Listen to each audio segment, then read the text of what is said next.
It's Monday, and one of our favorite parts of the week, a new weekly segment, Power Women with Claire Brown. She's absolutely amazing. We met her last week. You all love her. And today she's here talking about diving into the world of dating after a divorce and dating during a pandemic, which can be uncharted territory for a lot of people. Claire, thank you for joining us.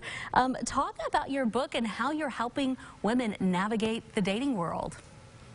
Thank you so much, Mallory. Yes, so I firmly believe that my journey into this dating space is by design in order to help others hopefully learn from my failures so that they don't have to experience the same things that I have.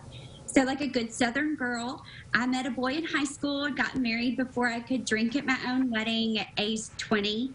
Then I met the singlehood when I became single in my mid-30s.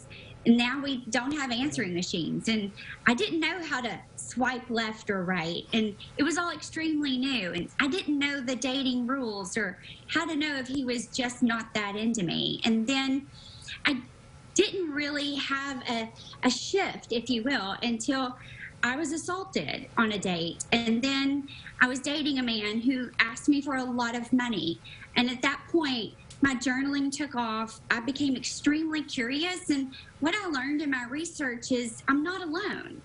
In 2018, over $250 million was fraudulently taken from women through online dating alone. And that's only what was reported. That's only with online dating. And so I knew at that point that there was more to this, that it wasn't just me, and it was okay.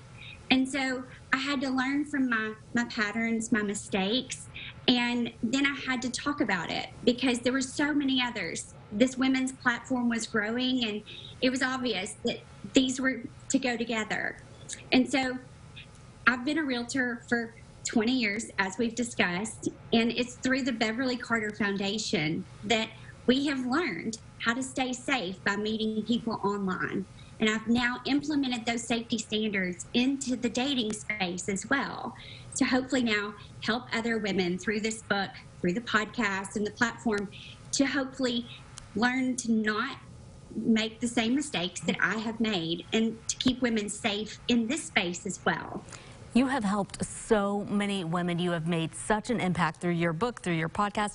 We're going to have a link on KARK.com. They can find all of that and find those resources. But you were doing all of this before the pandemic happened, and that, of course, definitely changed everything as well. How has dating during the pandemic been, and what tips do you have for those who are dating during a pandemic? Well, you know, being shut down in the singlehood at home alone with only your own thoughts is a very scary place to be. And so what I will say is those in the singlehood sometimes are not okay, and you need to check on your single friends. And what I have found is that socially distancing and not being allowed to go places has forced us to communicate and courtship the way we used to. And it's really been a really good thing. It's also allowed us to relocate on dating apps to other countries, other cities, other states, to be more transient and to open up the dialogue and learn what's going on in the dating community. It's been very refreshing to create a friendship more so than anything in the dating space, because pandemic has forced it, and I think it's been a really good thing. And this is just the beginning of our conversation. Much more that we can't wait to learn from you, Claire. She will join us every Monday, 4 p.m. right here live. We appreciate you. Thank you so much, and we'll put all of her info on our website so you can connect with her. Thank you again, Claire.